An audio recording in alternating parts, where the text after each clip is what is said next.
Et bienvenue pour cette première émission de Passion NAC Aube et de la chronique des reptiles. Nous avons souhaité vous présenter ensemble différents reportages portant bien évidemment sur les nouveaux animaux de compagnie, et on a associé la page Facebook La Chronique Reptile qui est gérée par Rudy et Passion NAC Aube qu'on gère tous les deux, afin de vous proposer un meilleur éventail des différents animaux que vous pourrez rencontrer ou des différents intervenants. Rudy, bonjour. Bonjour David. Donc tu gères la page Facebook La Chronique Reptile. Tout à fait, ainsi que YouTube, une page ainsi que YouTube, et puis tu participes à la rédaction de Passion NAC Aube. Première question, pourquoi les NAC?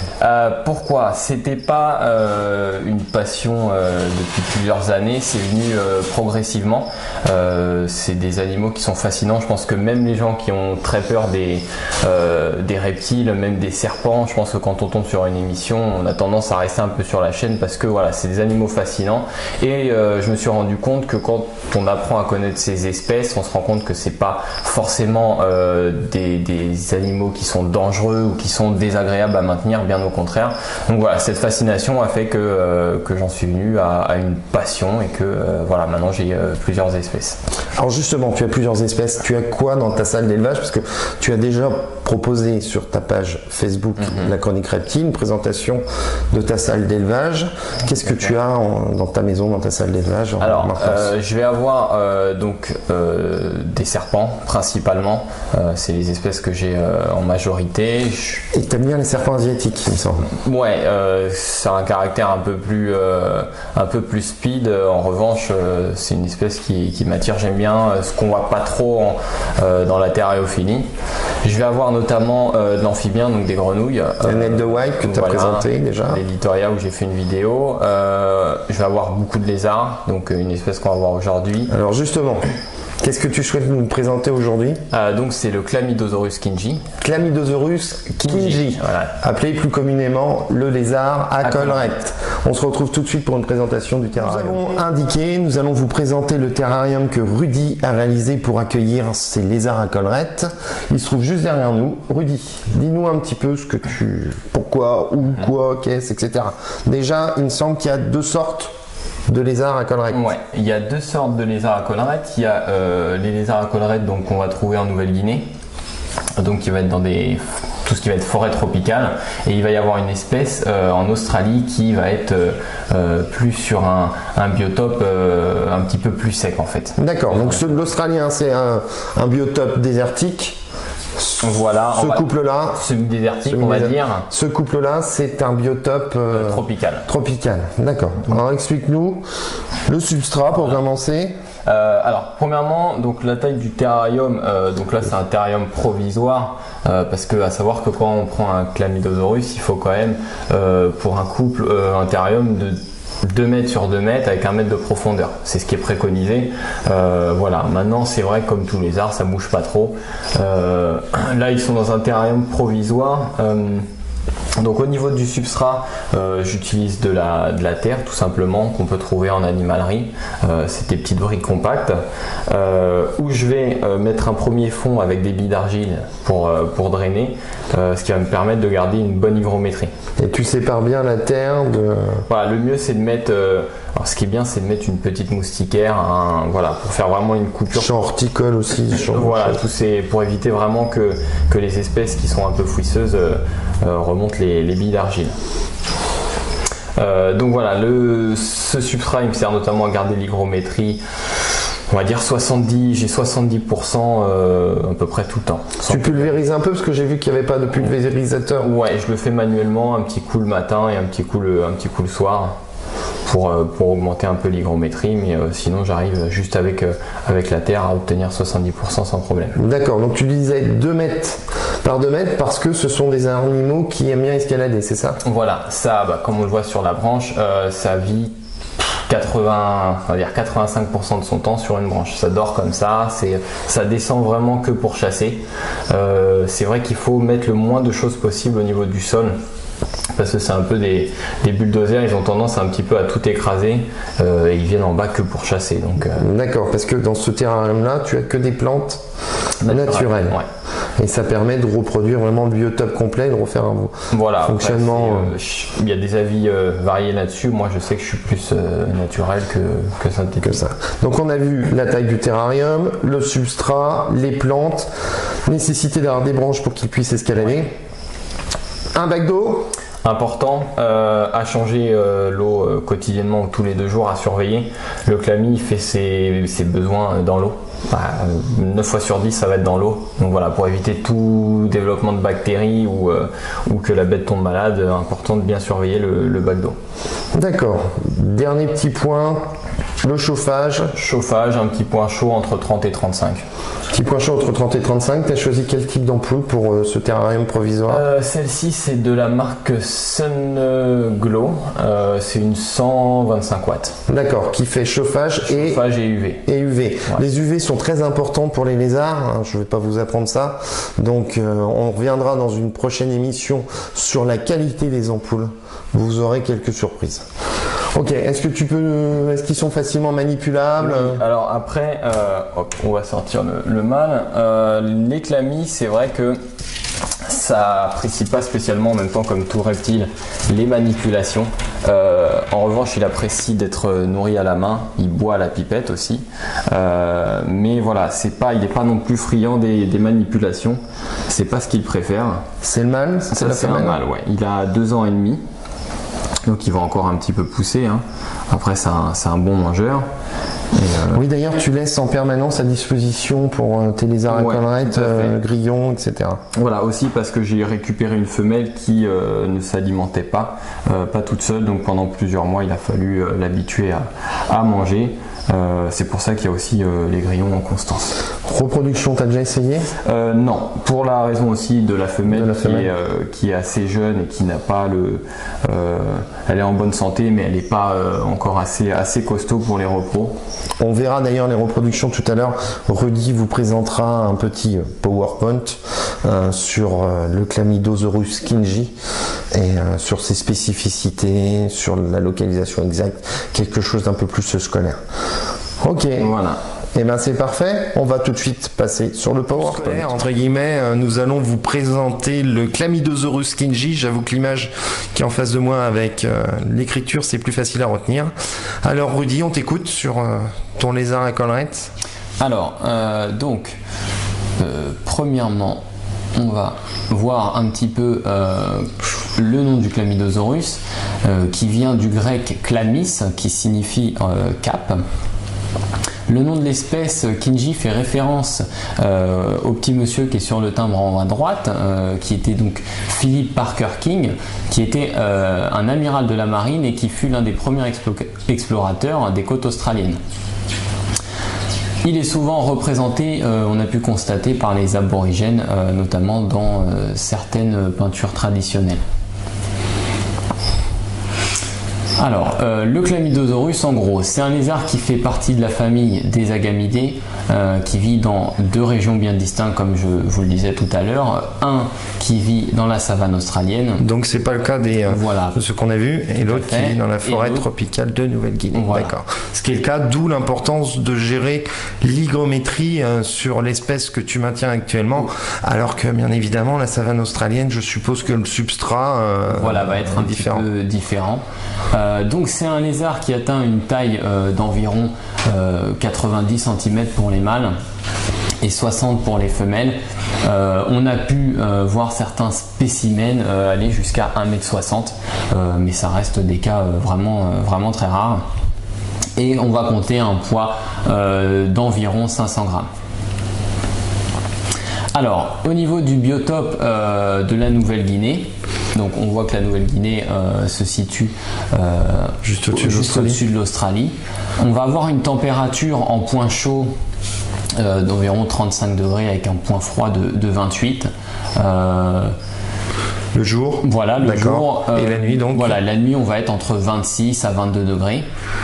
Et là où c'est important, c'est au niveau de l'hygrométrie, puisque là on va avoir une hygrométrie de 70. Là j'ai noté effectivement 80, mais on peut même monter jusqu'à 90% d'hygrométrie. Est-ce comme pour les dendrobates ou pour tout ce qui est rainette, tu fais des saisons des pluies ou Non, moi j'en fais pas spécialement. Après effectivement au niveau de la période de repos de l'hiver, je vais abaisser un petit peu l'éclairage. Hein. D'accord. Et l'éclairage UVB, UVA, comme vous pouvez voir sur l'image, voilà, qui est indispensable pour éviter les problèmes avec tout ce qui est le calcium. Ensuite, au niveau, donc là c'est le biotope d'Australie. Donc là on voit effectivement rien que par la photo que ça va pas être du tout le même biotope. Au niveau des températures, en revanche, ça va être à peu près pareil.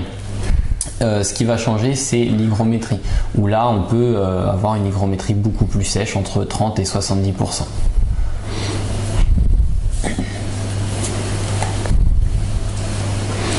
Alors, au niveau de la morphologie, donc le Chlamydosaurus, donc la chlamyde ou la collerette, se déploie via des baleines en fait qu'on va voir dans la photo juste après. Et il les déploie lorsqu'ils se sont agressés ou voilà, alors ça va être surtout de l'intimidation quand il va rencontrer un autre mâle. Il y a aussi une hypothèse, mais on n'en est pas sûr, ça permettrait aussi de se ventiler. Mais on n'en est pas sûr. En tout cas, voilà, c'est sûr que quand il déploie sa collerette, puisque ça peut avoir une envergure jusqu'à 30 cm. Sur les espèces de base, comme tu disais, 90 cm, 60 voilà, cm. Ça va être vraiment un système pour impressionner son adversaire. Autre chose, il a des canines assez importantes qu'on peut voir sur la petite photo en haut à droite. Donc on va regarder directement le squelette. Voilà, donc on peut voir en dessous des canines les deux petites baleines qui permettent donc de déployer sa collerette. Il escalade facilement tout ce qui est arbre. Ouais. À savoir que les chlamys, ça a des griffes très acérées et ça grimpe facilement. D'ailleurs, il dort à la verticale en fait. Est-ce que tu as déjà essayé, bon nous on habite dans un département qui est pas favorable au niveau des températures du soleil, mais en période d'été avec des fortes chaleurs, est-ce que tu as déjà essayé de les positionner dehors? Ouais, alors ça m'arrive quand il fait très chaud l'été, je les mets un petit peu dans le jardin. Je surveille énormément parce qu'à savoir que le Chlamydosaurus c'est une espèce qui court très vite et notamment qui court sur deux pattes. On va le voir après, je rajouterai une petite vidéo là-dessus. Question piège, tu as une idée de la vitesse qu'elle peut courir Non, j'ai pas la vitesse. On va le retrouver dans les commentaires de la vidéo. Je la rajouterai dans les commentaires. Mais en tout cas c'est assez impressionnant. De toute façon on le verra sur la petite vidéo que je mets juste après. Alors, donc les points forts de la morphologie, donc ce qu'on disait, la collerette qui lui permet d'effrayer ses prédateurs et semblerait-il de se ventiler. Les griffes acérées qui lui permettent de se protéger des prédateurs en grimpant dans les arbres. Et donc, comme je vous disais, le fait qu'il court sur deux pattes. Au niveau de l'alimentation, comme beaucoup de lézards, ça sera principalement des grillons, criquets, des vers, tout style de vers. Comme pour tous les reptiles, il est important de diversifier l'origine de son alimentation et de complémenter en calcium et en vitamines de manière appropriée. Comme on l'a souligné lorsqu'on présentait le terrarium de Rudy, les ampoules qui sont utilisées dans la majeure partie du temps dans les terrariums apportent pas la quantité suffisante d'UV pour éviter les problèmes au niveau du calcium, au niveau de nos reptiles. Voilà. Et en revanche, on peut aussi le nourrir donc dans la nature, ils peuvent se nourrir d'oisillons et on peut leur donner volontiers une fois par semaine un petit souriceau, quoi. Ça mange volontiers des petits rongeurs. Pas de légumes. Non, par contre c'est aucun légume. Donc comme je le disais tout à l'heure dans la vidéo, au niveau du terrarium, l'idéal pour un couple c'est 2 mètres sur 2 mètres sur 1 mètre de profondeur. Ça c'est le mieux, avec vraiment le moins de choses possible au niveau du sol. Le substrat va forcément varier selon la localité. Le Chlamydosaurus d'Australie, lui, va être un substrat composé donc de sable, de terre Et on peut mettre des plantes naturelles. Forcément un abreuvoir de petite taille, ça va être nécessaire. Petite taille pour la simple et bonne raison, si vous mettez un bac d'eau trop grand, forcément l'hygrométrie va monter. Et au contraire, donc le clami de Nouvelle-Guinée, lui sera plus un substrat composé de terre, de mousse et de plantes, et comme pour les deux espèces, de branches verticales, pour qu'ils puissent se réchauffer et dormir. Tu mets les branches verticales juste en dessous de la lampe chauffante et UV volontairement? Voilà, j'en mets. Alors le mieux c'est d'en mettre une vraiment côté point froid et une assez proche de la lampe chauffante. Ok, et comme on a vu dans ton terrarium, pas besoin d'avoir de cachette spécifique pour limiter le stress dans cette espèce-là. Moi, n'utilise pas. Après, c'est vrai que comme il y a des plantes naturelles, quand ils ont besoin de se cacher, ils ont tendance à se mettre derrière ou autre. Donc voilà, quand ils sont petits, il faut vraiment mettre le maximum de décoration, parce que comme je vous disais, petits, ils sont vraiment sujets au stress, mais en grandissant, on le voit qu'il n'y a plus de raison. De toute façon, le clami, c'est très simple, dès qu'il est stressé, il ouvre sa collerette. Donc au moins, tu sais s'il est bien ou on le voit tout de suite. Voilà, une image donc d'un terrarium de savane désertique pour l'espèce d'Australie. Alors juste, oui, une petite chose, tu conseilles de laisser le fond Exoterra sur les... Non, alors comme j'avais dit aussi sur une vidéo, donc sur les planètes, ça s'est venu au fur et à mesure des années. Je retire maintenant pour les terrariums Exoterra, les décors, je vais venir les glisser derrière le miroir, parce que les grillons, les verres ont tendance à d'une passer en dessous où il y a le passage pour les câbles, et notamment de grignoter le polystyrène. Au final, on se retrouve au bout de 2 ans avec un décor complètement rongé, donc c'est mieux de les enlever. Tout à fait, je pense qu'on a été nombreux à commettre cette erreur-là et à retrouver un élevage de grillons derrière le décor. C'est un peu ça. Au niveau du terrarium tropical, voilà, donc ça c'était le terrarium comme il était fait avant, c'est le même, sauf qu'il y avait le fond et sur les côtés. Okay. Voilà, les plantes naturelles, rien de plus. Donc comme on disait tout à l'heure, le clami il est assez craintif, donc surtout juvénile. C'est pour ça qu'il faut éviter tout ce qui est manipulation. Si on veut vraiment l'habituer, on va dire entre guillemets l'apprivoiser, vaut mieux privilégier tout ce qui est nourriture à la main, donner les verres à la main, les grillons, ça il le prend sans problème.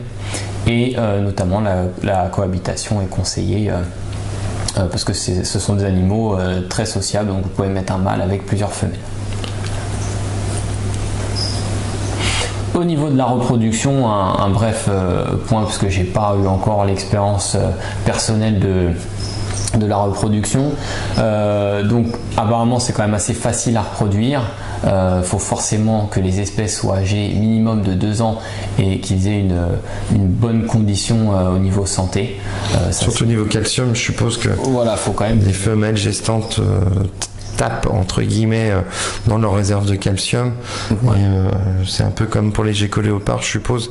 Il faut pas hésiter à leur donner des souriceaux ou des choses comme ça une fois qu'elles sont... les gaver avant la période, qu'elles soient vraiment en forme, qu'elles soient en bonne santé.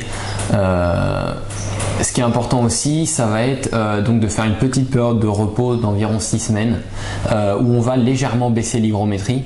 Alors la baisser, on va pas la baisser à 20%, on va la baisser un tout petit peu, et au bout de 6 semaines on va rétablir les paramètres normaux et on pourra voir à ce moment-là le mâle faire la cour à sa femelle.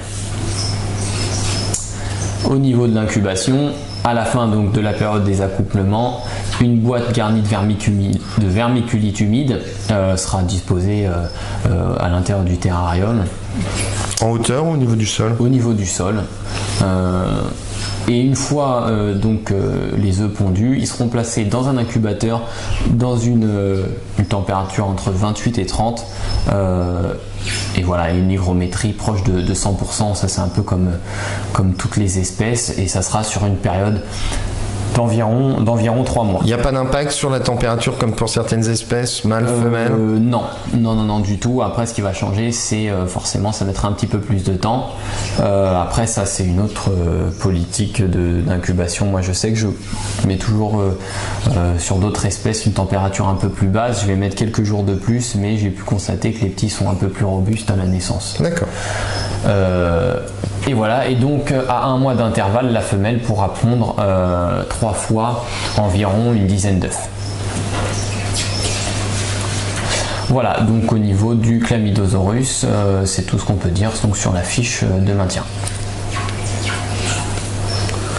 Cette première émission se termine. J'espère que ça vous a convaincu, que vous avez appris pas mal de choses. En ce qui nous concerne, on a pris beaucoup de plaisir et on peut déjà préparer un bêtisier d'au moins 1 heure. Les prochains projets, Rudy? Alors, prochaine vidéo, ça sera sur la législation. Qui est assez important puisque notamment rien que par les tortues, beaucoup de gens sont hors la loi sans le savoir. Oui, il faut savoir que la législation en France est très cadrée, donc n'hésitez pas avant d'acheter un animal à vous renseigner auprès de professionnels de l'administration, l'ONCFS, les services vétérinaires. N'hésitez pas surtout à vous renseigner. Comme Rudy le dit, beaucoup de gens ont des tortues dans le jardin en toute illégalité. Il y a des consignes, il faut respecter un certain processus administratif avant d'avoir certains animaux. Voilà, et notamment une vidéo sur la présentation donc en général de toutes mes espèces, donc du cheptel, voir un petit peu les serpents, voilà, un petit peu tout ce que j'ai dans la pièce d'élevage. Voilà un peu les projets que nous avons dans le cadre de cette série de reportages que nous lançons. Sachez que si vous aussi, vous avez une salle d'élevage, vous souhaitez présenter des animaux, n'hésitez pas à nous contacter. Vous avez l'ensemble des moyens sociaux qui sont mis à votre disposition, la page Facebook Passion Nac Aube, la page Facebook La Chronique Reptile, le site internet Passion Nac Aube. N'hésitez pas à nous contacter si vous habitez dans l'Aube et que vous souhaitez qu'on vienne avec tout notre matériel, on le fera avec plaisir. Voilà, et puis si vous avez des idées ou des envies de présentation d'espèces, n'hésitez pas à en faire part sur la Chronique Reptile. Merci et à très bientôt. And look at that. Since these guys don't prey on cane toads, frilled lizards are not endangered. Good news since they're one of my favorite reptiles. These trippy little creatures use their frill not just for defense, but also to regulate body temperature. Look how mad he gets. This is awesome. They're not very big animals, but when he frills his head out like that and gets on his back legs, he looks a lot bigger and a lot more intimidating than a normal sized lizard. And they're brave. What the? Ooh. Like, oh, geez. Brenton's 6'6", and this lizard ran onto him and intimidated him into submission. Are they venomous or what's the deal? No, they're fine. Don't worry about it. Oh, okay, good. I thought I was gonna die. Move him away. What it did is it ran off the road into the bush and then stopped, so it was relying on his camouflage. When his camouflage doesn't work, it's basically challenging everyone. In the camera lens, it can see its reflection. So it's looking at itself, and that's why it's getting so upset. And it's obviously scaring the cameraman a lot. What a cool lizard. I don't need anything from this guy, but he has made us laugh. An absolutely awesome find.